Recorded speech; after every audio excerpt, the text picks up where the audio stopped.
Ok, buenas noches a todos.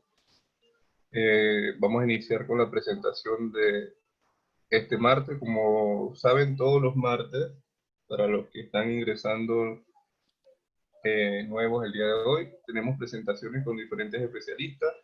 Desde la semana pasada nos acompaña la doctora Gretel Palacio, que ella es ginecóloga obstetra, egresada de la Universidad de Panamá, y hizo su especialidad en el complejo hospitalario Dr. Arnulfo Arias Madrid.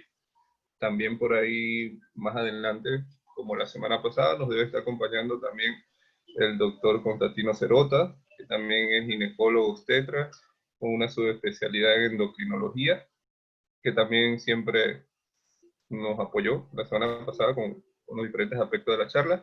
Y hoy continuamos con la segunda parte de sangrado uterino anormal.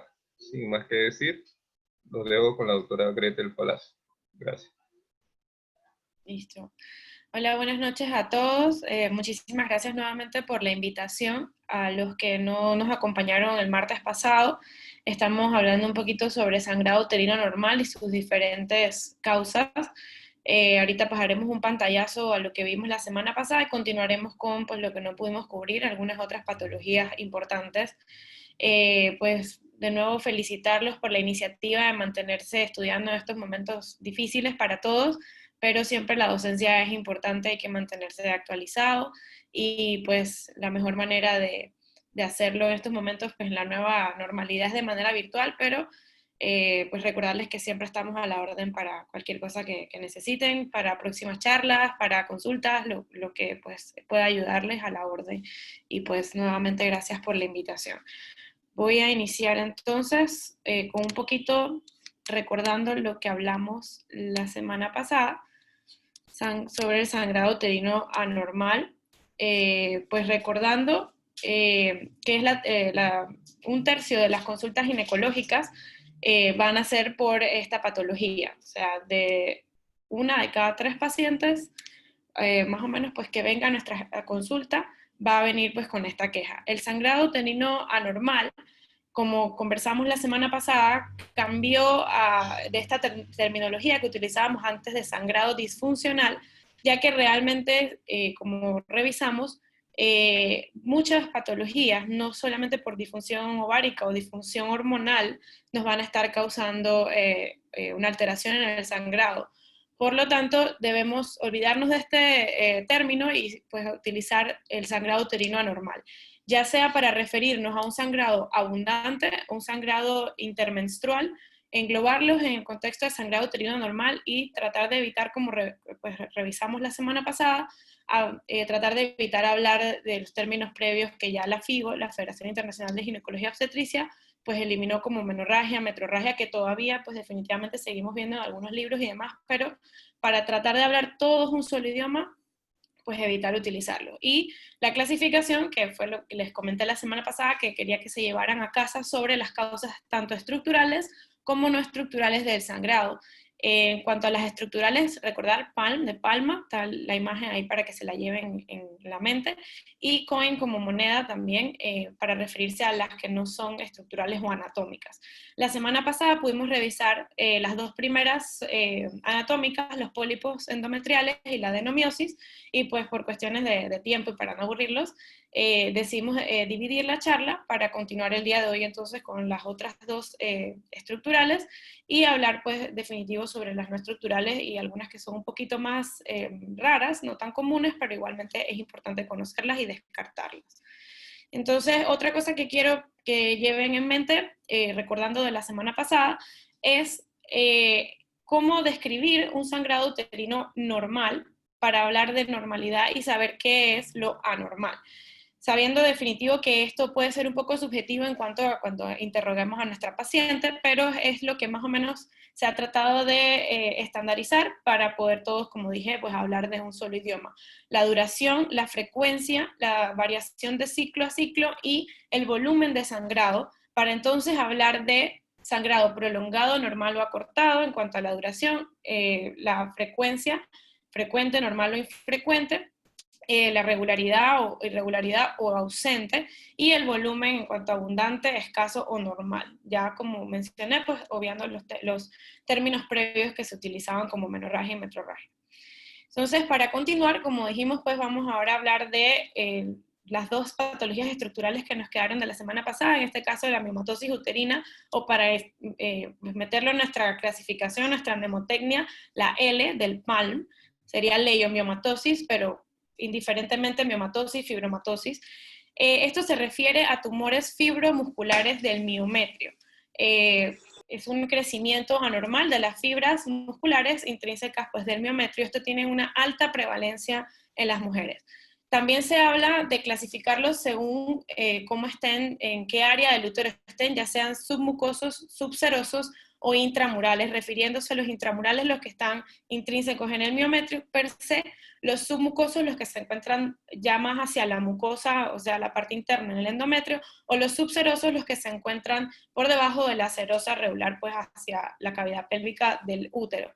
También pueden haber pediculados, cervicales y ligamentarios. Sin embargo, esta clasificación se perfeccionó o se especificó un poquito más por la FIGO, la Federación Internacional de Ginecología y Obstetricia, que ya la hemos mencionado bastante, para hablar entonces de la penetrancia o la ubicación del mioma en cuanto a cuánto infiltra la pared, la cavidad endometrial o la cavidad o el área intramural, o cuánto pues sale hacia la parte subserosa. Entonces los submucosos, o sea, los de la parte interna hacia el endometrio, van del 0 al 2, y dependiendo de cuánto infiltra, así se van a clasificar. El 0 es aquel que se encuentra prácticamente en su totalidad en la cavidad endometrial, hacia la parte interna del útero, y este está unido hacia la pared y hacia el miometrio por solamente un pedículo, ¿no? Entonces, el 1 ya sería uno que entra más hacia el miometrio, pero con menos del 50% de su porción intramural, o sea, intramiometrial. Y el 2 ya sería uno que entra un poco más, está todavía en el endometrio, pero ya más del 50% del mismo se encuentra en la porción intramural.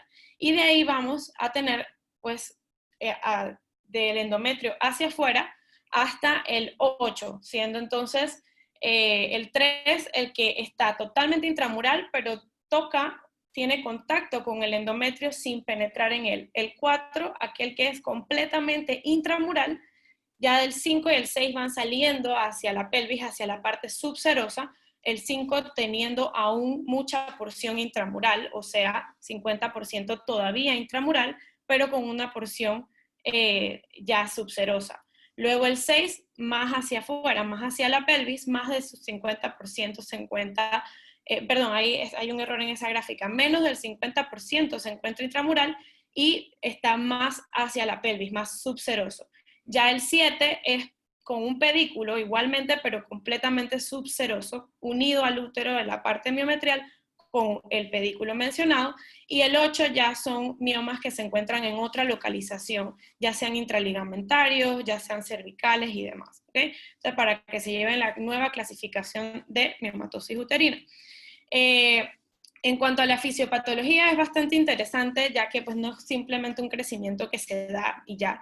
Sí, estos son tumores benignos pero monoclonales, lo que quiere decir que una sola célula va a generar el crecimiento anormal de todas las fibras. En este caso, pues sí, de músculo liso va a presentar una pseudocápsula de tejido areolar, y en este caso la célula que va a presentar el tejido o el crecimiento anormal o monoclonal es los miocitos o las células de las fibras musculares del miometrio. ¿Por qué se da? Esto se da principalmente por estímulo hormonal, genética. Se ha visto que hay una alta predisposición familiar a presentar miomas, y factores de crecimiento alterados que producen angiogénesis, y esto va a alimentar, por así decirlo, este crecimiento anormal, y produce pues el crecimiento, valga la redundancia, de las fibras.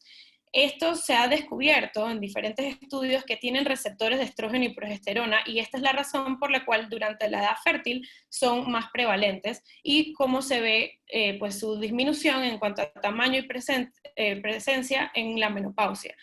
El sangrado uterino normal que dan los fibromas no es que el fibroma per se sangre. Como dijimos, es un crecimiento anormal de fibras miometriales con tejido areolar, no es que el fibroma sangra, pero este causa alteraciones en el endometrio, tanto en su estructura como en la vasculatura, y esto es lo que va a producir los sangrados anormales.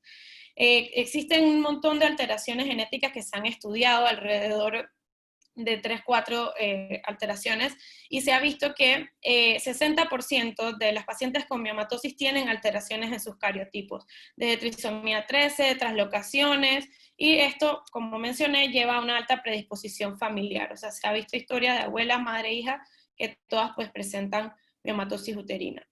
Pues como mencionamos, una transformación de los miocitos normales simplemente a una transformación monoclonal, y esto va a estimular la proliferación de los mismos sin tener un potencial de malignidad. Como mencionamos al principio, son tumores benignos. Ellos pues van a crecer, como mencionamos, por una alteración genética, por predisposición del entorno y por obviamente la función ovárica, como mencionamos. Estos dependen de estrógeno y progesterona. Entonces consiste en una célula madre, como dijimos el miocito, influenciada por estos estímulos hormonales, que se va a convertir en una célula madre somática multipotencial, y esta va a hacer que las células alrededor de ella también expresen aumentado los receptores de estrógeno y progesterona, mediando las hormonas para el crecimiento entonces de las células a su alrededor. Entonces, estos también además generan una sobreexpresión de factores de crecimiento vascular, factores de crecimiento profibróticos, y estimulan también proteínas de ARN mensajeros y de receptores de estrógeno, sobreexpresando aún más entonces los receptores de estrógeno y respondiendo aún más al estímulo. O sea, ellos mismos generan sus receptores para responder aún más a los estímulos hormonales, siendo entonces el estrógeno el principal agente inductor del crecimiento de los miomas, aunque la progesterona también tiene su incidencia ahí para el crecimiento. El estrógeno, lo que se ha generado como hipótesis, no está pues 100% comprobado, es que suprime el gen P53, que es el encargado de la apoptosis, y también activa receptores de ATP sensibles a canales de de potasio, dando entonces un crecimiento anormal de las fibras musculares. En cuanto a la progesterona, su acción más que nada es hacia el crecimiento endotelial, y este produce, como mencionamos anteriormente, angiogénesis, y también pues estimula la mitosis de estas células que hablamos para que generen aún más entonces el crecimiento de las fibras. Y esto se ha visto que aumenta en la fase luteínica del ciclo, por lo tanto, pues es por estímulo de la progesterona. Y además, ella estimula la sobreexpresión de proteínas que inhiben la muerte celular programada. Entonces, como mencionamos, angiogénesis, factores de crecimiento, hay remodelación también de toda la matriz extracelular, pues también llevando al crecimiento anormal de las mismas, y se ha visto que en pacientes con daño endometrial, o sea, pacientes que han sido sometidas a cirugías, llámese cesáreas, curetajes y demás, pueden sobreexpresar citoquinas, y esta acción proinflamatoria aumenta también aún más la expresión de el crecimiento de las fibras miometriales. Entonces, es importante hablar de los factores de riesgo. Se ha visto que hay una incidencia mucho mayor en pacientes de raza negra sobre las pacientes de raza blanca, la menarca temprana definitivamente por los estímulos hormonales, y como habíamos hablado ya anteriormente, por ejemplo, adenomiosis y demás, hipertensión, obesidad. Los factores protectores, por así decirlo, se han visto que reducen el riesgo, la alta paridad y un corto periodo intergenésico, y también el tabaco, aunque pues esto todavía no está al 100% y tampoco es que es recomendado, ¿no? Entonces, se ha visto que tanto los inductores de la ovulación como los anticonceptivos hormonales son neutros, no tienen realmente un estímulo sobre estos receptores de los cuales hemos estado hablando.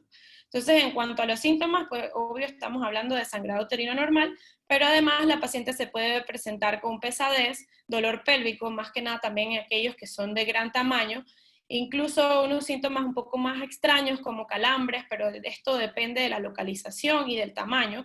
ya que pueden causar compresiones nerviosas, compresiones vasculares, más hacia pues, las ilíacas y demás, y las pacientes no saben por qué, pero presentan calambres y les van a decir que pues, pueden ser incluso asociados a ciertas posturas.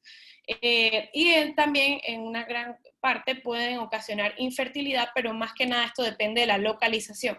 Definitivamente, si tenemos, recordamos la clasificación, un mioma 0, 1, hasta 2, podemos estar hablando de problemas en la implantación endometrial para el momento del embarazo, ¿no? Y también pueden presentar pues, dismenorrea, dispareunia y síntomas urinarios. Se ha visto que en pacientes con miomatosis uterina, lo que logran embarazo, puede haber problemas también para la implantación o la proliferación de la placenta, y pueden darse también amenazas de abortos también, amenazas de parto pretérmino y demás. Entonces, en cuanto al diagnóstico, como siempre hemos hablado, examen físico, el ultrasonido, preferiblemente, como hablamos también en el martes pasado, el ultrasonido vaginal tiene una alta sensibilidad, un 85%, más que nada en miomas un poquito ya más grandes hay que tener un ojo bastante experto para diagnosticar los más pequeños, pero se pueden ver, y principalmente en un ultrasonido 3D, pero también en uno 2D es fácil de evaluar. Recordamos de los estudios que hablamos la semana pasada, cuando no podemos evaluar bien la cavidad endometrial, utilizamos la histerosonografía, como ven en la imagen del medio, sigo sin cursor, disculpen por eso. En cuanto a los miomas submucosos, los que hablamos en la clasificación 0, 1, 2, cuando no se pueden dilucidar muy bien internamente, utilizamos esta técnica, para los que no estaban la semana pasada, instilando con un catéter, con una sonda, de manera pues vaginal, pasando por el cervix, solución salina, y esto va a causar una separación en las paredes del endometrio y vamos a poder ver cualquier cosa que se encuentre adentro, ya que va a quedar rodeada de líquido, como ven en la segunda imagen. Importante también recalcar el papel de la histeroscopia, que puede ser diagnóstica y puede ser también tratamiento, ya que tenemos otros métodos para realizar las miomectomías, ya sea con energía, ya sea de manera mecánica con los morceladores, como vimos en el video de la semana pasada con el pólipo endometrial. Y nos va a ayudar como diagnóstico también para descartar, para tomar biopsias y también para descartar que no se trate de un pólipo. La resonancia magnética definitivamente tiene una mayor sensibilidad que el ultrasonido, pero lo pongo de último ya que es una limitante en cuanto a su costo, así que, y no está accesible pues siempre en los hospitales, por lo menos en los institucionales, así que pues tiene una gran utilidad para el momento de realizar una cirugía, más que nada orientarnos en localización, infiltración y demás, pero pues tiene esas limitantes. Entonces, en este video, como vimos la semana pasada de histeroscopia, a diferencia del de la semana pasada que se trataba de un pólipo endometrial, en este vamos a evaluar un mioma submucoso. Ahí está entrando el histeroscopio.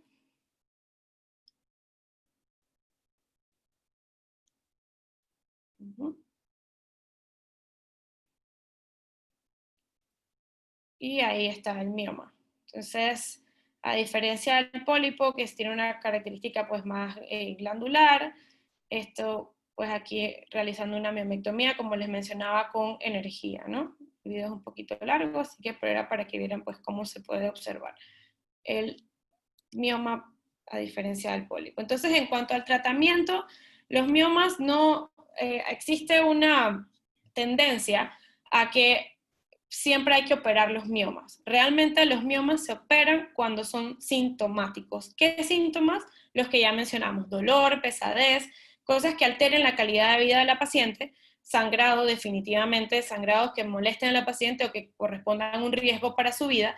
Y si no tenemos ninguna de estas cosas, se le puede dar manejo expectante y evaluación anual a la paciente para evaluar que todo está bien, que no ha habido crecimiento y para ver los síntomas de la paciente. Definitivamente, en el momento que tengamos un sangrado abundante, que corresponde a una anemia y demás, hay que tratarla y considerar pues ya una indicación quirúrgica. Debemos aliviar los síntomas y recordar que siempre pues, preguntar a las pacientes sobre su deseo de fertilidad, pues para tratar de realizar medidas que sean conservadoras en cuanto a que si hay que hacer cirugía se pueda preservar el útero para futuras gestaciones. Hay que individualizar los casos, como les menciono, en cuanto a los deseos de fertilidad de la paciente, la edad, la expectativa pues, de reproducción y qué tiempo falta hacia la menopausia, porque recordemos, como hablamos al principio, que al disminuir el estímulo hormonal, pues va a disminuir también el tamaño en muchas ocasiones y los síntomas de los miomas. También tenemos pacientes que por otras comorbilidades tienen contraindicaciones quirúrgicas, hay que buscar otras alternativas. En cuanto al tratamiento farmacológico, utilizamos, como había dicho, los anticonceptivos tienen un efecto neutro en cuanto al crecimiento de los miomas y nos pueden ayudar en cuanto a la disminución del sangrado. Sin embargo, los anticonceptivos orales nos van a ayudar en un momento agudo, pero no son tratamiento a largo plazo, no disminuyen el tamaño y pueden no disminuir el sangrado pues en una considerable para que sea un tratamiento a largo plazo. También podemos utilizar el dispositivo liberador del levonorgestrel que hablamos la semana pasada. Este sí se ha demostrado que tiene cierta incidencia en la disminución del tamaño uterino y del sangrado, pero no hay estudios randomizados realmente para dar una recomendación de que esto es un tratamiento definitivo para la miomatosis uterina como tal. Podemos utilizar análogos de la GnRH como el acetato de leuprolide, que lo conversamos la semana pasada, Luprin, que van a regular los receptores, asimismo pues la LH, FSH y los esteroides ováricos, que como dijimos tienen influencia sobre el crecimiento, y van a dejar a la paciente inicialmente en un estado de hiperestrogenismo, pero luego la paciente cae a un estado de hipoestrogenismo por esta regulación. Estas pacientes finalmente van a caer en amenorrea, y se ha visto que de un 35 a un 65% reducen su tamaño de forma evidente a los 3 meses de tratamiento. Se tiende a utilizar de manera preoperatoria y no por un tiempo prolongado, ya que al caer la paciente en un estado de hipoestrogenismo, vamos a tener síntomas menopáusicos, es como realizar una menopausia iatrogénica, y esto va a tener repercusiones definitivamente en el hueso, pues la calidad del hueso de la paciente. Entonces, tratamos de utilizar pues, este tratamiento, como les dije, pues no de manera prolongada. Tenemos otra opción, el acetato bilipristal, que es un modulador selectivo de los receptores de progesterona y tiene un efecto antiprogesterona, como vimos, que tiene también efecto en el crecimiento del mioma, y este va a disminuir la proliferación y aumenta la apoptosis de las células que están en mitosis, va a disminuir el tamaño, la vascularización y va a tener un control adecuado del sangrado en los 7 primeros días, y usualmente también se usa solo de manera preoperatoria y este es vía oral a diferencia del que hablamos del acetato de leuprolide que es inyectable. La diferencia de este es que no va a tener repercusión en la masa ósea de la paciente ni efectos vasomotores tipo, pues, como mencionamos, de menopausia iatrogénica. No se ha asociado su uso a hiperplasia endometrial o a cáncer. Y tenemos otras opciones que no han sido tan estudiadas como el raloxifeno, inhibidores de la aromatasa, así que estos todavía no están como en el orden de recomendación. En cuanto a tratamiento quirúrgico, pues como les mencioné, dependiendo de la localización, dependiendo de lo que desea la paciente, la edad, en qué momento nos encontramos con ella. Si son muy sintomáticos, si la paciente presenta pérdidas estacionales recurrentes, debemos considerar un manejo pues, quirúrgico en cuanto a los miomas. Si ha fallado el manejo conservador, como mencionamos inicialmente, se le puede dar seguimiento, o si el tratamiento farmacológico que iniciamos sigue sin funcionar o mejorar a la paciente, igual se debe considerar entonces el tratamiento quirúrgico. La decisión de cómo realizar la miomectomía va a depender definitivamente de la localización. Si son submucosos o, pues, como hablamos, 0, 1, 2, vamos a utilizar esteroscopia. Aquellos que se encuentran pues ya intramurales y subserosos, sí podemos considerar entonces de manera laparoscópica, robótica o de manera abierta, dependiendo pues si es un útero muy grande que pierde beneficio de hacer una técnica mínimamente invasiva porque va a terminar siendo una cirugía excesivamente larga que lleva pues también sus comorbilidades para la paciente. No se ha demostrado que la ablación endometrial tenga un resultado realmente favorables. Se ha tratado de realizar técnicas de miolisis de manera laparoscópica con ultrasonido y demás, pero realmente pues estas nuevas técnicas no tienen estudios clínicos aleatorizados para incluirlos en las recomendaciones pues, básicas. Si la paciente completó sus deseos de paridad, pues se puede considerar igualmente una histerectomía. Y otras técnicas, pues por ejemplo la embolización de arterias uterinas, que se ha visto que disminuye el tamaño de los miomas y puede preservar el útero, se ha visto que tiene complicaciones porque puede causar una necrosis de los miomas, más dolor y pues incluso pueden haber abscesos de estos miomas y pues puede al final la paciente terminar igual en una histerectomía. Entonces, esto es un cuadrito pues que agregué acá sobre la complejidad de la resección por vía histeroscópica, solamente para mencionar que hay que valorar la penetración del mioma, como ya hablamos, intramuralmente, el tamaño del mismo. Los miomas muy grandes realmente no llevan beneficio de hacerse del todo o pueden tener muchas complicaciones de realizarse por vía histeroscópica. También dónde en la localización del útero se encuentran y también cuánto abarcan de la pared. Esto es más o menos para dividirlos en la clasificación del ASMAR, para hablar de la complejidad y la opción de realizarla vía histeroscópica. Ya cambiando a la M de PALM, de las causas estructurales, nos vamos a malignidad o hiperplasia. La hiperplasia endometrial se considera en algunas de sus formas ser una lesión premaligna para el cáncer de endometrio. Es un crecimiento glandular que puede ser sin atipia o con atipia nuclear, siendo obviamente la que no tiene atipia nuclear una un poco menos agresiva y realmente que se ha visto que puede hasta tener regresión sin necesidad de malignizarse. Esta se presenta más que nada de los 50 a los 54 años y tiene una incidencia de 133 pacientes en 100.000. Anteriormente, y todavía pueden verlo en algunos libros, se clasifica en 4 categorías: hiperplasia simple sin atipia, hiperplasia compleja sin atipia, hiperplasia simple con atipia, hiperplasia compleja con atipia. Esto es dependiendo de lo que encuentre el patólogo al momento de realizar los cortes histológicos. Y realmente esto se cambió en el 2014, la OMS lo abarcó en 2 categorías: hiperplasia sin atipia e hiperplasia con atipia, o sea que ya esta parte de simple, compleja no se está utilizando. Y la hiperplasia con atipia, ahí pues se engloban también las neoplasias intraepiteliales, que serían las lesiones premalignas para el cáncer de endometrio.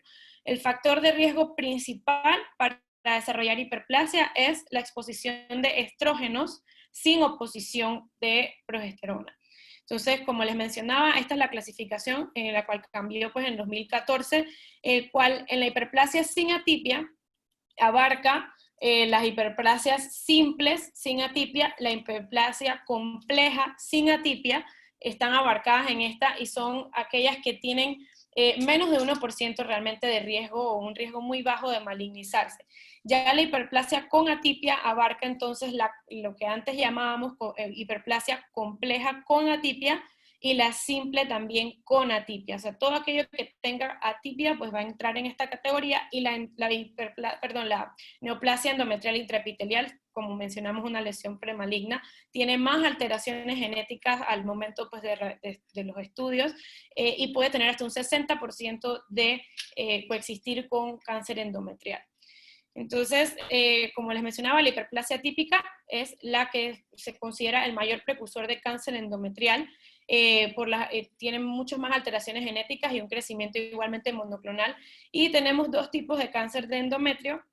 En el caso del cáncer tipo 1, que tiene mejor pronóstico y son en mujeres jóvenes con factores de riesgo realmente, y el cáncer tipo 2, que son las pacientes, ya se ve más en pacientes posmenopáusicas, que pueden o no tener factores de riesgo, presentan muchísimas mutaciones genéticas y tienen un peor pronóstico. Y como mencionamos, un 60% de las neoplasias intraepiteliales van a desarrollar un cáncer endometrial invasivo. Entonces, ya como mencionamos también, la hiperplasia sin atipia es raro que pueda progresar. De 1 a un 3% es lo que se ha descrito, que puede progresar a cáncer endometrial, y se le puede dar un manejo conservador con vigilancia. Entonces, lo que mencionamos de la fisiopatología, tenemos un endometrio proliferativo por un estímulo estrogénico que no se opone con progesterona. Este endometrio va a proliferar, y esta proliferación va a presentar entonces la conversión o el crecimiento monoclonal hacia malignidad, llevando hacia una hiperplasia quística o una hiperplasia simple que va a evolucionar hasta convertirse en una hiperplasia adenomatosa y posteriormente en un adenocarcinoma. Dando terapia pues con progesteronas o progestágenos, pues bloqueamos esto o oponemos el efecto y esto pues va a mejorar la progresión del mismo. Cuanto a los factores de riesgo, tenemos factores menstruales, o sea, factores relacionados a las hormonas, edad avanzada, la posmenopausia, nuliparidad, la infertilidad, una menarca temprana, la anovulación crónica y el síndrome de ovarios poliquísticos se han visto asociados como factores de riesgo. Otros factores iatrogénicos, ya sean pacientes que tengan que utilizar terapias de reemplazo hormonal que no se les dé oposición con progesterona, y se ha visto pues el tamoxifeno para el tratamiento del cáncer de mama, que puede desarrollar entonces una hiperplasia endometrial hasta 7 veces mayor riesgo con estas pacientes, así que hay que tenerlas en una vigilancia muy extrema, pacientes que tengan que utilizar este medicamento. En cuanto a comorbilidades, pues como ya hemos hablado, en la gran mayoría de estas patologías, obesidad, diabetes, hipertensión son claves. Los síntomas, definitivamente, sangrado uterino normal, y esta patología se ve más que con sangrados abundantes, va más que nada acompañada de sangrados intermenstruales.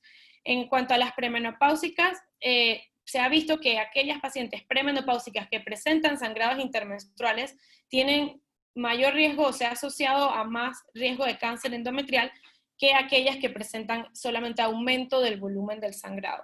Y en las pacientes posmenopáusicas, como hablamos la semana pasada, siempre que se presente un sangrado hay que investigar. Sí es cierto que la gran mayoría están asociados a atrofia vaginal, pero debemos realizar entonces un ultrasonido para descartar el engrosamiento endometrial característico. En cuanto al diagnóstico, definitivamente, como siempre hablamos, el examen físico. El examen físico nos puede dar luces. La paciente, pues, cuando hablamos con ella, le historiamos que tenga comorbilidades, un IMC elevado y características de ovarios poliquísticos. En cuanto al examen bimanual, que tenga pues aumento del útero, el examen bajo espéculo realmente pues siempre debe realizarse. Y muy importante evaluar, como mencionamos, el engrosamiento endometrial característico de esta patología.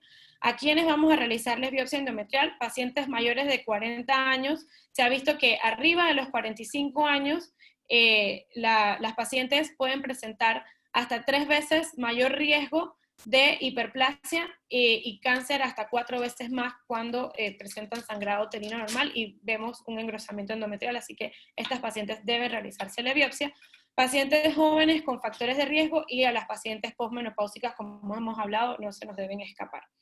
Métodos, como mencionamos igualmente el martes pasado, tenemos las curetas de Pipel, las cánulas de Pipel, las curetas y demás, dilatación y curetaje, y la histeroscopia, como hemos visto, pues es un método indicado, es un método que se indica realmente, pero tiene un alto costo. Es importante porque con ella, con la histeroscopia, no solamente podemos tomar la biopsia, sino ver características que nos digan, nos hablen de sospecha de malignidad. Y algo muy importante es que se pensaba, habían hecho estudios para evaluar el hecho de instilar líquido pues, para realizar la histeroscopia. Se decía que las células endometriales malignas salían por las trompas uterinas hacia la cavidad pélvica y aumentaba el estadiaje en caso de ser cáncer, pero realmente esto no se ha demostrado. Entonces, un videito. Si ven la vasculatura aumentada, nada más que bueno, la música está un poquito alta, si ven ese endometrio con alta vasculatura, aquí no se ven, pero tenemos que evaluar la vasculatura del mismo, es una vasculatura irregular, tortuosa, puede presentar áreas de necrosis, puede presentar glándulas dilatadas y podemos ver superficies polipoides con proyecciones papilares. Esto realmente son patrones que nos pueden indicar, como vemos acá, lo vamos a evaluar con el HICA score o el score para evaluar cáncer vía histeroscópica. Esto no es diagnóstico, pero nos habla de una sospecha de malignidad y tiene una sensibilidad de 88% y una especificidad de 92%. Al momento de realizar la histeroscopia voy a valorar pues visualmente el contorno, la superficie del endometrio, evidencia que hayan áreas de necrosis, el patrón vascular irregular, y le voy a dar puntuaciones, y esto al final entonces me va a catalogar a la paciente en un riesgo pues alto, moderado o bajo. En cuanto al tratamiento, debemos controlar los factores de riesgo, como hablamos, diabetes, hipertensión, la anovulación crónica, la hiperplasia endometrial sin atipia, como mencionamos, un curso benigno, así que podemos darle manejo conservador, y en una evaluación a 20 años, menos del 5% van a haber progresado a cáncer, y antes de que esto ocurra, la paciente va a seguir presentando sintomatología, por lo cual pues en las evaluaciones periódicas debemos realizar entonces la biopsia después de control. Se ha descrito que de un 75 hasta el 100% de las hiperplasias endometriales sin atipia pueden presentar regresión espontánea sin que se les haga necesariamente ningún tratamiento. En cuanto a la hiperplasia endometrial sin atipia, podemos darle tratamiento médico a aquellas que pues, siguen presentando, que hemos pues, diagnosticado la hiperplasia sin atipia y que realmente la paciente sigue presentando molestias en cuanto al sangrado. Podemos utilizar igualmente el DIU liberador del levonorgestrel, que se ha visto que presenta una regresión hasta un 94% del endometrio engrosado y por ende del sangrado anormal. Podemos utilizar progestinas orales, que también tienen una tasa de regresión aceptable hasta el 72%. El acetato de meroxiprogesterona intramuscular, o la llamada que conocemos de Poprovera, también puede tener una regresión a los 6 meses hasta un 92%. Se le puede dar seguimiento si no es algo que a la paciente le moleste demasiado el sangrado, ya sabiendo que es una hiperplasia sin atipia, se le puede dar un seguimiento a los 6 meses y realizarle una biopsia cada 3 a 6 meses. Y si no ha habido respuesta, o sea, si estoy tratando a la paciente y persiste con el sangrado, debemos cambiar de método e incluso pues conversar con la paciente de pues realizar un tratamiento ya más definitivo. Y se ha visto que con las progestinas orales, las pacientes con obesidad, con IMC arriba de 35, tienden a tener mayor recaída. Por eso es importante lo que mencionamos del control de los factores de riesgo asociados, la obesidad, la diabetes y demás. Entonces aquí un cuadrito más o menos de las dosis de los medicamentos, no vamos a entrar mucho en esto, pero recordar que tenemos pues las progestinas orales de manera continua o de manera cíclica, las progestinas inyectables y el DIU liberador de levonorgestrel, que pues es a un plazo usualmente de 5 años. En cuanto a la indicación quirúrgica de una hiperplasia sin atipia, pues si la paciente ya no tiene deseos de fertilidad y pues ella desea realmente un tratamiento definitivo, se le puede ofrecer un fallo de tratamiento farmacológico o conservador a los 12 meses, pues nos indicaría ya la necesidad del tratamiento definitivo quirúrgicamente, que la enfermedad progrese, recordando que no es 0% de progresión, pueden hasta un 3% progresar, que haya recaídas en los sangrados con persistencia de los síntomas a pesar del tratamiento, y realmente la ablación endometrial no tampoco se ha estudiado que tenga pues 100% de efectividad. En cuanto a la hiperplasia con atipia, recordando que 60% de estas pueden desarrollar o ya han desarrollado al momento del tratamiento un cáncer invasor. El tratamiento de esta sería realizar una histerectomía total con salpingoforectomía bilateral por el riesgo de cáncer de ovario coexistente o asociado o avanzado ya de endometrio que pueden presentar las pacientes. Si la paciente tiene deseos de fertilidad con una hiperplasia endometrial con atipia, debemos hablar con la paciente sobre el riesgo de malignidad, hablarle sobre el riesgo de cáncer de ovario coexistente, que hay hasta un 0.5% de riesgo de muerte, y debemos estabilizar la enfermedad antes de pensar en que la paciente pues, pueda continuar con el embarazo deseado. De 6 a 12 meses se ha estudiado que puede tener una regresión de un 55 y un 92%, pero estas pueden recurrir, igualmente hasta la mitad de ellas pueden recurrir. Y cuando hay un fallo de la terapia o del control de la misma, se debe llevar entonces a tratamiento definitivo, a pesar de que la paciente aún tenga lamentablemente deseos de fertilidad por el riesgo aumentado de cáncer. En cuanto a las lesiones intraepiteliales de endometrio o las hiperplasias con atipia, como mencionamos, el tratamiento definitivo es la histerectomía con salpingoforectomía bilateral. Claro que es un tema difícil en las pacientes premenopáusicas por el hecho de la supresión hormonal, pero hay que explicarles que hasta un 60% de las pacientes que han sido sometidas a histerectomía con un diagnóstico de hiperplasia endometrial con atipia ya presentan datos de cáncer endometrial, por lo tanto es un alto riesgo para la paciente. ¿Qué ruta debemos utilizar? Vaginal, laparoscópica, abdominal. Realmente no hay como una indicación 100% de cuál es la que se debe realizar, pero sí es importante valorar la cavidad abdominal para ver que no haya implantes de la enfermedad, así que pues es importante poder valorar ya sea vía laparoscópica o abdominal abierta la cavidad, ¿no? Siempre tratar de ofrecer la mínima invasión, o sea que preferiblemente si pudiera realizarse de vía laparoscópica, evitar la morcelación. Pues esto es una técnica que se utiliza cuando hacemos laparoscopía y el útero es muy grande y el mismo debe entrar a unos cortes mecánicos. Estos cortes pueden producir que se esparza la enfermedad y realmente pues aumentar los implantes y aumentar el estadiaje de la enfermedad. Y evitar definitivamente realizar histerectomías subtotales, o sea, en el momento que se diagnostica una hiperplasia con atipia o una lesión intraepitelial, una neoplasia intraepitelial endometrial, debe quitarse completamente el útero. Y pues realmente no es necesario buscar de rutina, si no tenemos un diagnóstico de cáncer de endometrio per se, no es de rutina buscar ganglios pélvicos realmente. Ya entonces terminamos con las PALM, ¿ok? Ahora vamos que es con las COIN. Recordando, las COIN son aquellas que no son estructurales. Iniciamos con la C de coagulopatía.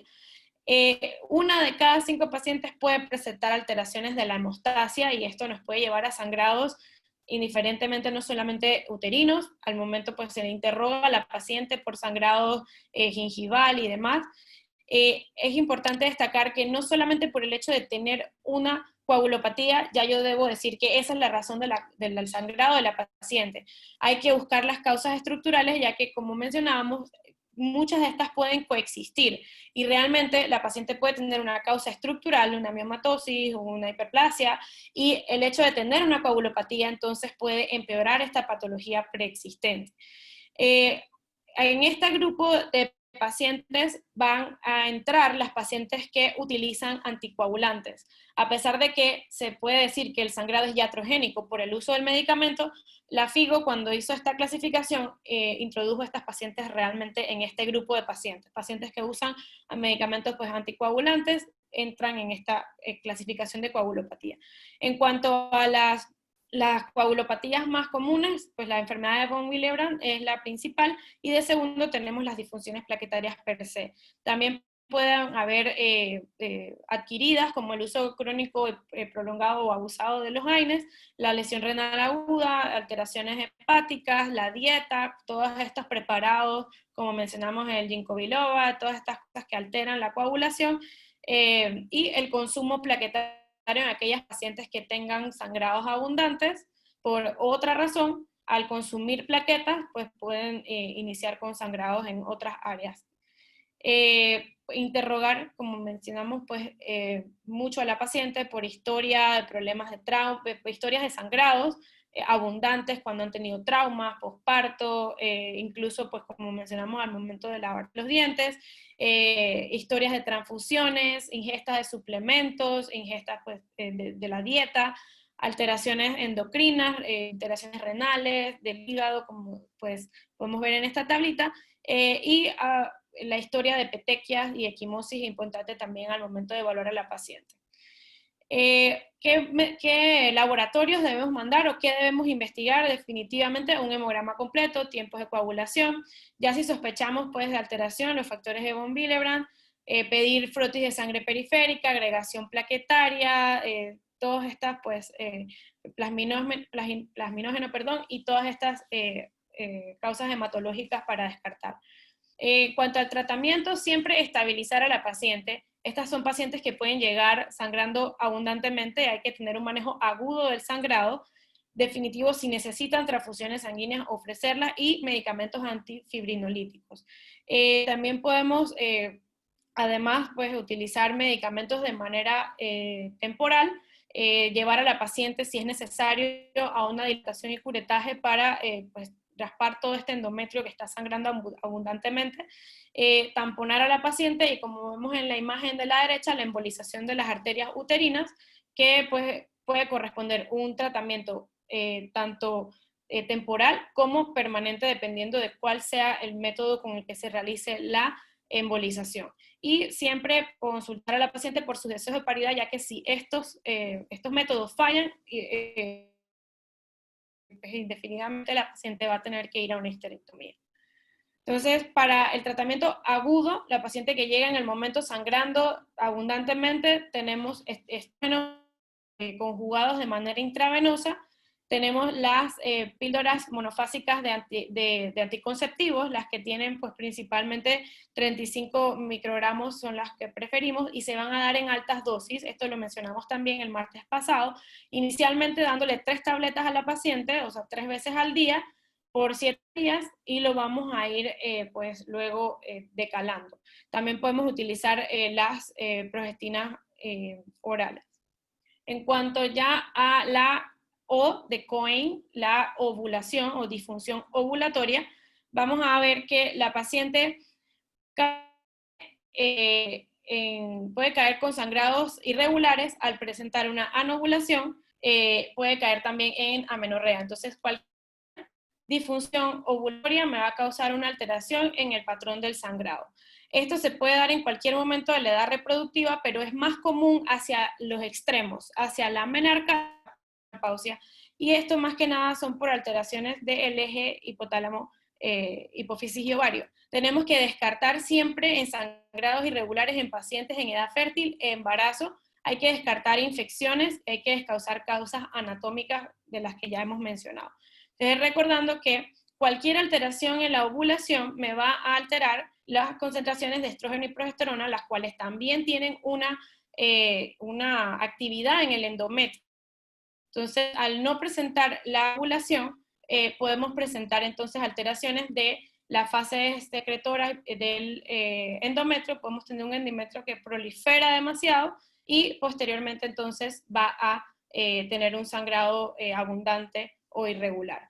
Como mencionamos, hacia la menarca y hacia la perimenopausia, en las adolescentes la causa más común o principal es la anovulación y esto se debe a una inmadurez usualmente en el eje a la menarca y esto puede llevar a ciclos impredecibles de ovulación y por ende a ciclos con sangrados irregulares, más frecuente entre los 12 a 18 primeros meses de la menarca. Hay que descartar igualmente alteraciones endocrinológicas, síndrome de ovario poliquístico, y esto se ve mucho en adolescentes obesos. Recordemos que la obesidad pues cada vez afecta a pacientes más jóvenes. En las pacientes entre 19 y 39 años, o sea, en edad reproductiva, siempre descartar embarazo, pero también podemos tener trastornos endocrinológicos y con exceso de andrógenos. El cofactor del que realmente es de la obesidad, pero no debemos dejar de recordar a aquellas pacientes que hacen ejercicio en exceso o aquellas pacientes hasta en anorexia que van a caer a anovulación con posterior amenorrea, pero inicialmente pueden tener sangrados irregulares y esto hay que descartarlo. Pues tenemos que tener un control hormonal con estas pacientes y consultar siempre por los deseos de fertilidad al momento de tomar decisiones. En las pacientes ya de 40 años en adelante, recordando que para la perimenopausia va declinación de la función ovárica y esto me va a llevar a ciclos irregulares de ovulación y por ende de menstruación. Y vamos a tener pacientes que presentan 1 año de ciclos irregulares. Descartar embarazo porque estas ovulaciones irregulares igualmente pueden ser efectivas. Descartar malignidad en este grupo de pacientes ya más cercanas a la menopausia. Descartar pólipos y evaluar el uso de terapia hormonal con anticonceptivos en estas pacientes. Si las pacientes no son candidatas al uso hormonal, se ha hablado de realizar ablación endometrial, sin embargo es difícil descartar malignidad a las pacientes que van a ablación endometrial y puede tener complicaciones, así que no es una recomendación de salida. Y si no tiene pues deseos de paridad ya a los 40 años, hablar de la posibilidad de realizar una histerectomía si no logramos controlar estos sangrados abundantes y corresponden un riesgo para la vida de la paciente o una alteración en su calidad de vida. Aquí tenemos algunos tratamientos para la parte pues, hormonal. Tenemos las progestinas solas, tenemos igual el dispositivo liberador de levonorgestrel, igualmente el acetato de medroxiprogesterona de de depósito, y como habíamos hablado también la semana pasada, para el manejo del sangrado, el ácido tranexámico y otras opciones como adyuvancia a la terapia hormonal. En el caso de la E de Cohen, ya vamos por la E, la parte endometrial, en este caso no confundirlo con la hiperplasia endometrial. Esta va clasificada en la parte de malignidad y es estructural porque es un crecimiento anormal del endometrio. En este caso, esta clasificación se refiere a alteraciones intrínsecas en la estructura del endometrio o más que nada en su hemostasia. Entonces, esto se va a presentar con ciclos regulares de sangrado, pero abundantes, sin tener otra causa, sin tener miomatosis, pólipos, hiperplasia y demás. Es un diagnóstico realmente de exclusión y se ha visto que lo que ocurre, como mencioné, es una alteración en la hemostasia y hay una disminución de las prostaglandinas y la endotelina, llevando a una disminución de la vasoconstricción y por ende, pues, un sangrado prolongado. Va a haber también aumento de la lisis del.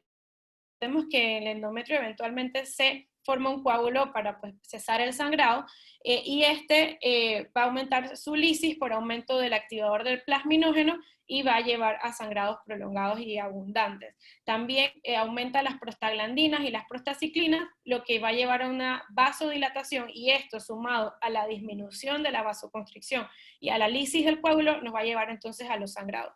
Esto se ve mucho en pacientes con endometritis que han presentado muchas infecciones pélvicas y ya tiene, pues, el endometrio afectado más que nada en el caso de las clamidias subclínicas.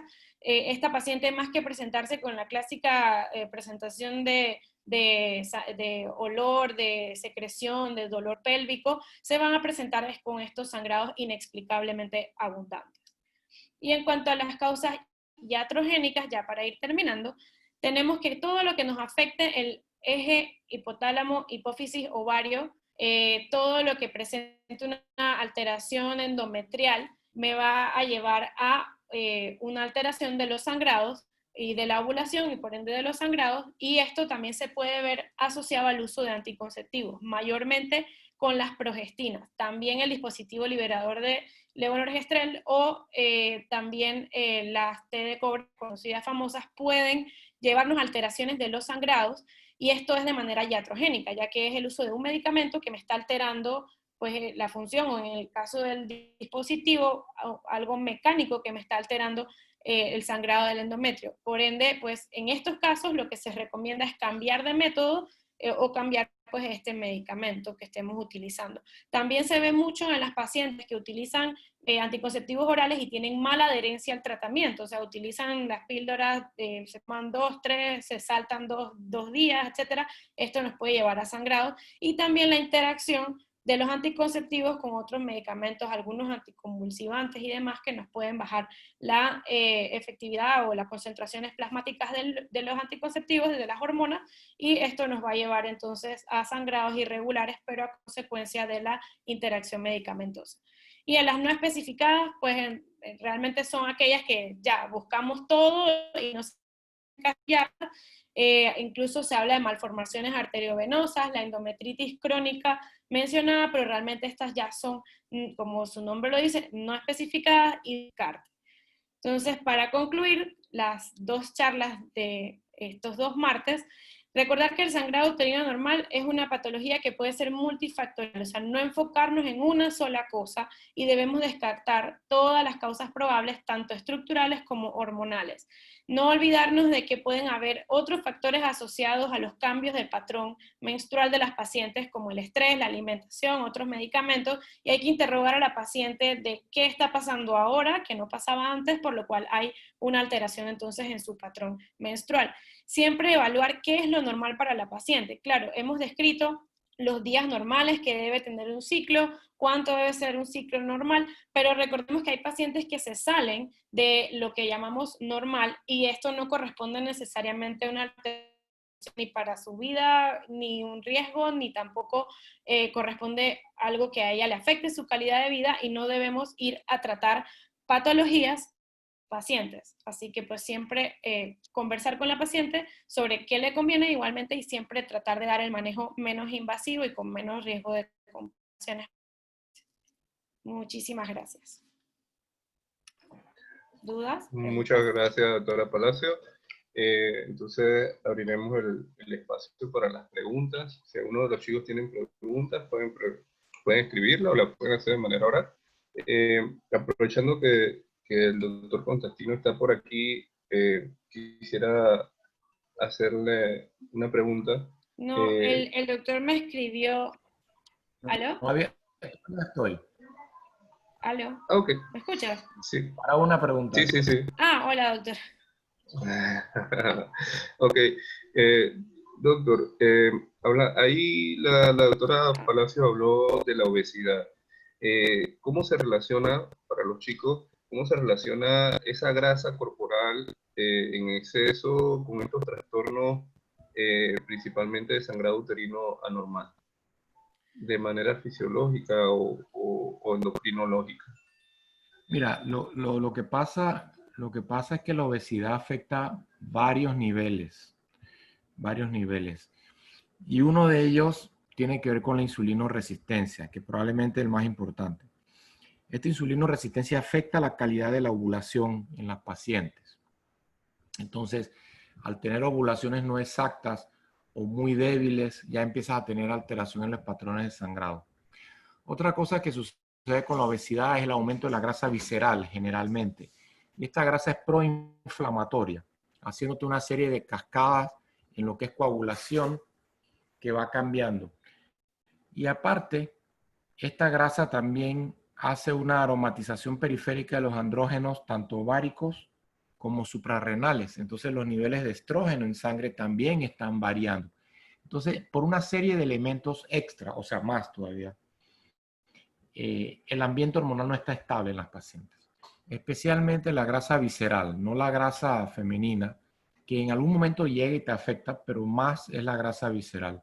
Entonces la calidad de la ovulación se altera, los elementos de inflamatorios y de coagulación están alterados, los niveles hormonales de andrógenos y estrógenos también están variados y todo eso lleva a que el patrón de sangrados cambie.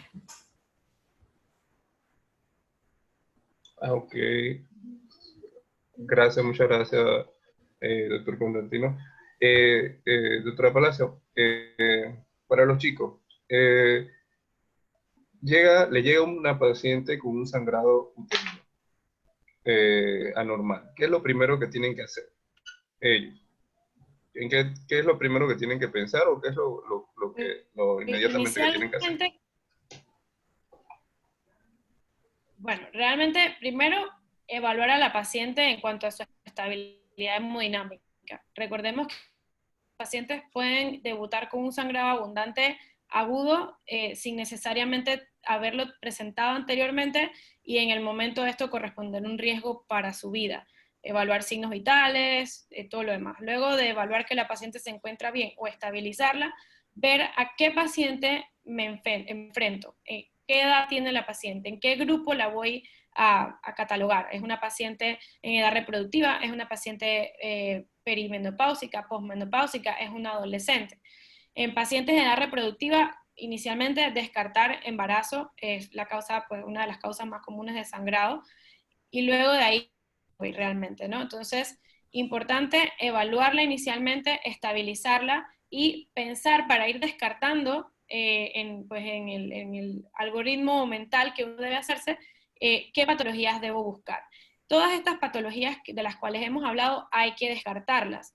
Sin embargo, unas son más comunes que otras. Entonces, la paciente, luego de, como dije, evaluarla, estabilizarla, interrogarla por, obvio, pues comorbilidad, uso de medicamentos, antecedentes personales, antecedentes e incluso familiares. De ahí entonces irme al examen físico, evaluar pues si puedo palpar alguna masa abdominal, obvio un examen completo, aparte de los signos vitales, evaluar incluso la tiroides, evaluar pues ya abdomen, masas, evaluar el sangrado bueno, el examen bimanual, dolor, lesiones cervicales, lesiones, masas ya sea dependientes de útero, dependientes de ovario, el examen bajo espéculo, importante para visualizar igualmente el cervix, y de ahí entonces irnos también a evaluar con, por ejemplo, si tenemos la posibilidad de realizarle un ultrasonido. Si es una paciente que está sangrando abundantemente y no tengo la capacidad de realizarle inicialmente un ultrasonido, hay tratamientos farmacológicos que puedo ir utilizando, o incluso ya cosas agudas, demasiado sangrado que puede inestabilizar a la paciente, como se ha mencionado, llevar luego de estabilizarla a un curetaje de urgencia, a un taponamiento. Sí, antes, idealmente, hay que descartar miomatosis uterina, pólipos endometriales, hiperplasia, son de las más comunes. Ya las menos comunes, como hemos hablado, irnos ya a las coagulopatías, a las disfunciones ovulatorias, que sí, estas sí son bastante comunes dependiendo de también los antecedentes que nos dé la paciente. Entonces, realmente no es ir a enfocarnos en una patología únicamente, sino evaluar integralmente a la paciente para pues estabilizarla, y de ahí, según la historia que ella me dé, yo poder entonces ir a enfocarme a alguna de las patologías de las que hemos hablado. Ok, mientras los chicos se animan, quería preguntar algo. El panel hormonal, ¿tiene alguna importancia el panel hormonal en el sangrado uterino anormal? ¿Conocer los niveles de las diferentes hormonas? Realmente esto es para un estudio, o sea, ya más profundo. O sea, ¿qué voy? Si es para el contexto de una paciente aguda, como la que me preguntabas, inicialmente lo que debo hacer es estabilizarla y tratar de encontrar las causas más comunes, que vendrían usualmente siendo las estructurales. Si es una paciente perimenopáusica, pudiera realizar niveles de FSH, LH, estradiol para evaluar si la paciente ya está entrando en este periodo y por eso me está presentando los sangrados anormales. Realmente una paciente en edad reproductiva habría que evaluar por otras comorbilidades, o habría que evaluar por otros signos, ya que, como mencioné, pues lo más común es usualmente encontrar alguna alteración anatómica, leiomiomas, adenomiosis, y ya pues si la paciente me da una historia de anovulaciones, o sea, de amenorreas o de sangrados irregulares crónicamente, o síndrome ovario poliquístico y demás, entonces sí podría pensar en pedir algunas otras hormonas, la de epiandrosterona, la testosterona, etcétera, todo lo demás, prolactina, pero esto ya en el contexto de una paciente que me da esos datos clínicos para enfocarme en esta parte, o igual pues en el caso de la paciente perimenopáusica, para evaluar que la paciente se está yendo hacia esta etapa de la vida, ¿no? O sea que no tiene ningún valor el que yo le mande a hacer panel hormonal a una paciente joven. Realmente se prefiere hacer el panel hormonal a una paciente que está perimenopáusica. Es eso, más o No, menos. realmente, o sea, no, es que por eso te digo, en el contexto de que tengo una paciente que viene y me dice, no, yo tengo sangrados irregulares, paso 2, 3 meses sin sangrar y luego tengo un sangrado muy abundante, tienes que evaluarla. Tienes que evaluar por datos de hirsutismo, datos de acné, te estás inclinando hacia un síndrome ovario poliquístico por clínica, y muchas de estas pacientes pueden presentar un síndrome ovario poliquístico por clínica, incluso por patrón ultrasonográfico, y no necesariamente alterar de salida las hormonas. No es que no tiene validez, pero realmente antes de ir directo a mandar un panel hormonal, tengo que enfocarme en la clínica de la paciente y en qué puedo evaluar yo antes de directamente irme a hacer un panel hormonal. Claro que, como hemos hablado, la disfunción ovárica puede ocurrir en pacientes en edad reproductiva, no es la más común. Más que nada se da hacia los extremos de la vida, y clínicamente para evaluar, por ejemplo, prolactina, TSH y demás, voy a tener datos que me hablen de alteraciones en esto, y definitivamente ahí está completamente indicado en mandar panel hormonal, en cuanto más que nada a las hormonas tiroideas, prolactina, andrógenos y demás. Ah, excelente, excelente. Tenemos una pregunta. Eh, el doctor José Navarro pregunta si el implante hormonal subdérmico puede producir en algún momento algún tipo de sangrado uterino normal. Sí, el implante subdérmico es de una progestina, el etonorgestrel, es una progestina que, al ser un implante que debe durar 3 años, es una dosis alta que se libera en concentraciones pequeñas diariamente. Es una alta concentración hormonal en el implante que está dispuesto a liberar una cantidad de hormona diariamente durante 3 años. Es bastante común en este tipo de dispositivos, tanto el implante subdérmico como los dispositivos liberadores de levonorgestrel, como los que hemos mencionado, puede ocurrir el famoso spotting o sangrado irregular inicialmente, porque al liberar una cantidad de hormona todos los días, esto realmente no, o sea, quisiéramos que siempre fuera así exacto, pero pueden ocurrir que no ocurra de la misma manera durante todos los días y esto puede llevar a veces a sangrados irregulares. En el caso de, por ejemplo, el dispositivo intrauterino liberador de levonorgestrel, algunas pacientes, hasta 3 de cada 5 pacientes pueden caer hasta en amenorrea, pero también varias pacientes, hasta también 3 de cada 5 pacientes, pueden presentar sangrados irregulares de manera tipo manchas o el famoso spotting. Igual puede ocurrir con el implante subdérmico de tonorgestrel o el famoso implanón que conocemos. Buenas noches, disculpe, llegué tarde. Tengo una consulta. Mi caso es el siguiente. Yo tengo 19 años y mi problema es que estuve todo el 2019 sangrando todos los días hasta el sol de hoy. Estoy igual, solamente se me paraba por 3 días, venía el cuarto día. Volvía y se paraba 2 días y venía el siguiente día. Hasta el sol de hoy tengo el mismo problema. Fui a un ginecólogo, me dijo que me hizo un ultrasonido, me dijo que todo estaba perfecto, que mi problema era problemas hormonales y que hasta que no rebajara no me iba a venir el sangrado normal. Esa fue la respuesta que me dio. Okay. No me dio ni un tratamiento, me dijo que empezara a rebajar. Bueno, yo traté de rebajar, igual nunca se me puso normal, siguió lo mismo.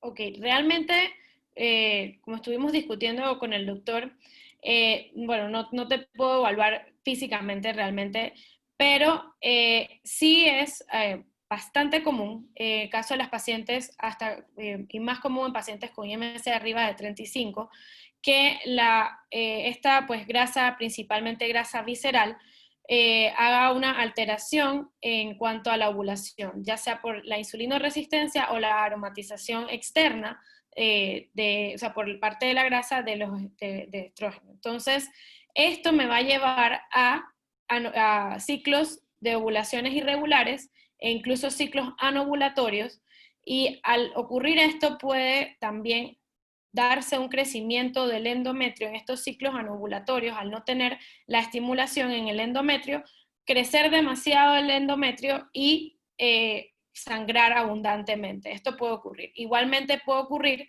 que este endometrio también crezca por esa falta y se presente con sangrados de repente no abundantes, pero constantes.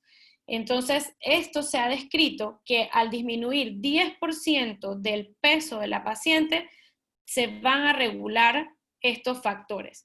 Realmente, pues no te pudimos nosotros, pues no pude yo evaluarte, por así decirlo, pero habría que descartar sí causas estructurales, pero si ya este ginecólogo te dice que no encuentra nada y estamos hablando de una disfunción ovárica, porque es lo que entiendo te dijo, una alteración hormonal, podríamos intentar, o se podría realmente realizar, en este caso, la pregunta que hizo el doctor Delgado, de los paneles hormonales, pero realmente el peso muy alto o pacientes incluso en anorexia o pacientes que realizan exceso de ejercicios, todas estas pacientes van a tener alteraciones de sus ciclos ovulatorios y por ende menstruales. Y en el caso de las pacientes, vuelvo y le digo, doctora, no la hemos evaluado presencialmente, pero si esto fuera de esa manera, el hecho solo de perder un 10% del peso incurre en regulación del ciclo menstrual. Definitivamente, haciendo otros estudios también, realizando un ultrasonido, realizando un panel hormonal, pero sí está bastante asociado el peso o la obesidad con ciclos irregulares. Entonces me recomienda volver a hacer una consulta Sí, Eh, definitivamente. Si no has mejorado, si no te dieron un tratamiento, si ha hecho los cambios, lo que se describe siempre, dieta, ejercicio y disminución del peso, esto lleva a regularizar ciclos. Si esto lo ha hecho y no ha mejorado, es importante realizar una consulta para una valoración tanto de la estructura de ovarios, descartar ovarios poliquísticos, aunque muchas pacientes sin presentar un patrón poliquístico al ultrasonido pueden presentar otros datos del síndrome de ovario poliquístico, como estas alteraciones menstruales, como datos androgénicos, tipo el acné, el hirsutismo. Entonces es una evaluación clínica completa, no es solamente ir a hacer el ultrasonido y descartar causas de útero y ovario, hay que hacer una evaluación pues global. Igualmente descartar trastornos tiroideos, como dijimos, todo aquello que afecte, ya sea hipotálamo, hipófisis, ovario, me va a alterar los sangrados. Entonces, en ese caso, es un buen caso para descartar datos de obesidad y demás, y datos hormonales, haciendo pues definitivamente los exámenes. ok, gracias. Ok. Bueno, última pregunta para mira, dice la doctora Joelis Navarro, hay un máximo de días de sangrado uterino normal producido por estrés. Por ejemplo, un sangrado uterino de más de 15 días no abundante no entraría en una causa de estrés emocional. No, ¿Sangrado por estrés? realmente un límite de días no hay. O sea, es lo que definíamos en cuanto a normalidad de cada paciente.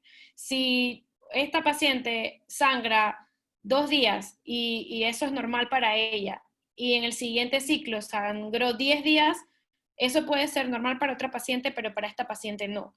Y hay que evaluar qué ha cambiado en el entorno. Entonces, no hay un máximo de días para decir que porque que sangró 15 días, es por el estrés o no es por el estrés. O sea, si esto ha causado un cambio en su patrón regular, sí puede estar asociado, pero no hay un máximo de días para decir, para diagnosticar qué es por estrés. No sé si me explico. O sea, no está descrito de que, bueno, las pacientes que tienen sangrado por exceso de estrés o por exceso de ejercicio, por exceso de, pues, por obesidad y demás, deben sangrar 15 días, 20 días, no, o sea, no es un tiempo específico, es simplemente presentar una alteración en su patrón regular. Definitivamente hay que individualizar cada paciente. La normalidad de cada paciente es diferente y es lo que la doctora Palacios acaba de presentar. Ya saben, cualquier cosa pueden buscar a la doctora Palacios. ¿Dónde es que está trabajando Gretel? Con el doctor Cerota, eso acá nos ha prestado el apoyo, como bien pues dijo el doctor Delgado, es subespecialista en endocrinología, pues para la parte, bueno, de todo en general, pero ginecólogo obstetra con subespecialidad en endocrinología, por eso nos ha estado colaborando pues activamente en estas presentaciones. Ahorita mismo me encuentro con él trabajando y eventualmente, pues, cuando todo esté en orden también estaré en el seguro, pero todavía esa parte es indefinida. Pero ahorita mismo, pues, ahí nos pueden encontrar a ambos, a la orden para lo que necesiten. Igualmente, pues, el doctor Delgado, el comité ha publicado mis redes, pueden acceder de esa manera. Podemos conversar o lo que necesiten. Igualmente, sé que ahorita mismo se encuentra en Santiago y venir hasta Panamá pues, es un poco complicado, así que nos podemos comunicar de vía virtual, no hay problema con eso. Excelente. Entonces, de verdad, mil gracias, doctora Palacio. Siento que ha quedado muy claro lo del sangrado uterino anormal. Es cosa de volver a sentarse, leer, volver a sentarse, leer y leer y leer para que disipen todas sus dudas. Si no hay más preguntas, yo creo que podemos dar por finalizada la sesión, no sin antes decirle muchas gracias por toda la información, y no solo por la información, por la calidad humana que la doctora siempre ha mostrado y se ve que es comprometida con la docencia. Así que muchas gracias, Claro. Gretel. Gracias por la invitación, a la orden lo que necesite y muchísimas gracias nuevamente por la invitación. Que tengas buenas noches.